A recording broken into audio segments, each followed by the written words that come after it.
अस्सलाम वालेकुम, आदाब। तो दोस्तों, आज मैं आप लोगों को जो वाक़या बतलाने जा रहा हूँ वो वाक़या एक गुस्ताख़ नबी का है।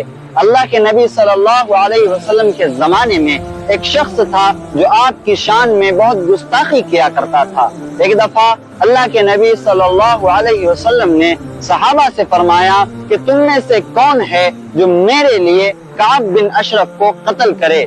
एक सहाबी मोहम्मद बिन मुस्लिमा खड़े हुए और कहने लगे, या रसूल अल्लाह, मैं उस शख्स को कत्ल कर दूंगा। अल्लाह के नबी ने इजाजत दे दी।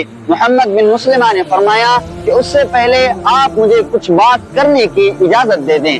अल्लाह के नबी सल्लल्लाहु अलैहि वसल्लम ने उनको इजाजत दे दी। मोहम्मद बिन मुस्लिमा काब बिन अशरफ के पास पहुंचे और उससे कहने लगे कि देखो काब, हमें मोहम्मद ने बड़ा परेशान कर रखा है। वो हर वक्त हमसे कुछ न कुछ मांगा करता है और सदका लिया करता है। मैं तुम्हारे पास कुछ गुंदम लेने के लिए आया हूँ, क्या तुम मुझे दे दोगे?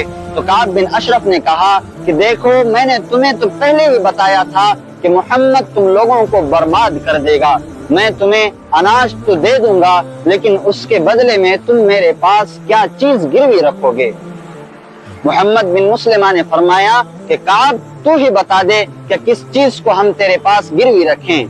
तो काब बिन अशरफ, जो कि गुस्ताखे नबी था, बदनीयती के साथ कहने लगा कि तुम अपनी बीवी को मेरे पास गिरवी रखो। मोहम्मद बिन मुस्लिमा ने कहा कि काब, तुम तो जानते हो कि तुम अरब के सबसे खूबसूरत नौजवान हो और मैं तुम्हारे पास अपनी बीवी को नहीं रख सकता। काब ने कहा कि फिर तुम अपनी औलाद को मेरे पास गिरवी रखो। मोहम्मद बिन मुस्लिमा ने कहा कि देखो, इतनी सी गुंदम के लिए मैं अपनी औलाद को तुम्हारे पास गिरवी नहीं रख सकता। काब बिन अशरफ ने कहा कि तुम ही बता दो कि तुम मेरे पास क्या चीज गिरवी रखोगे।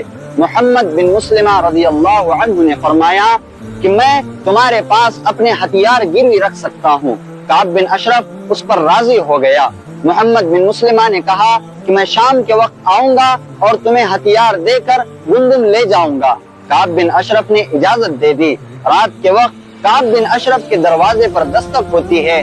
उसकी बीवी ने कहा कि कौन है? तो मोहम्मद बिन मुस्लिमा ने कहा कि मैं मोहम्मद बिन मुस्लिमा और मेरा चचाजाद भाई अबू नाइला यहाँ पर हैं।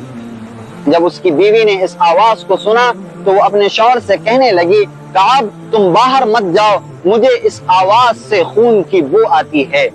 काब बिन अशरफ ने कहा कि मैं एक बहादुर मर्द हूँ और बहादुर मर्द रात के वक्त जब उसके दरवाजे पर कोई आ जाए तो इस चीज को गवारा नहीं करता कि वो घर बैठा रहे। और काब बिन अशरफ दरवाजे की तरफ बढ़ा। जब उसने दरवाजा खोला तो वहां पर मोहम्मद बिन मुस्लिमा और उनके भाई अबू नाइला रज़ियल्लाहु ताला अन्हु खड़े थे। मोहम्मद बिन मुस्लिमा ने कहा कि काब, तुमने कौन सी खुशबू लगाई है जो तुम्हारे बदन से आ रही है? काब ने बड़े फख्र के साथ कहा, क्या तुम नहीं जानते, अरब की सबसे हसीन औरत मेरे निकाह में है। काब बिन अशरफ ने जब इस बात को कहा तो मोहम्मद बिन मुस्लिमा ने कहा, क्या तुम मुझे अपने जिस्म से खुशबू सूंघने दोगे? तो काब ने फख्र के साथ इजाजत दे दी। मोहम्मद बिन मुस्लिमा ने और अबू नाइला ने उसके बालों से खुशबू को सूंघा। उसके बाद मोहम्मद बिन मुस्लिमा ने कहा, क्या एक और बार मैं तुम्हारे बदन से खुशबू सूंघ सकता हूँ? तो काब बिन अशरफ बड़े फख्र के साथ कहने लगा, लो आओ मेरे करीब और फिर से खुशबू सूंघ लो। तो मोहम्मद बिन मुस्लिमा उसके करीब गए, फौरन उसकी गर्दन को अपने बाजू में दबोचा और अपने साथी से कहा कि फौरन तुम इसको कत्ल कर दो। मेरे भाइयों, इस वाक़ये से हमें ये सबक मिला कि अल्लाह के नबी सल्लल्लाहु अलैहि वसल्लम के जमाने में और सहाबा के जमाने में जिसने भी अल्लाह के नबी की शान में गुस्ताखी की, उसे सिवाय कत्ल करने के कोई और दूसरा हुक्म जारी नहीं हुआ।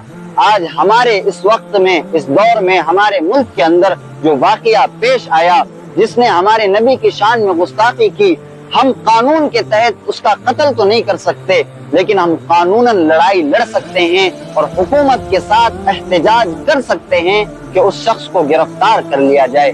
इंशाअल्लाह आप लोगों से फिर मुलाकात होगी एक नए वीडियो में, नए वाक़ये के साथ। अस्सलामु अलैकुम व रहमतुल्लाहि व बरकातहू।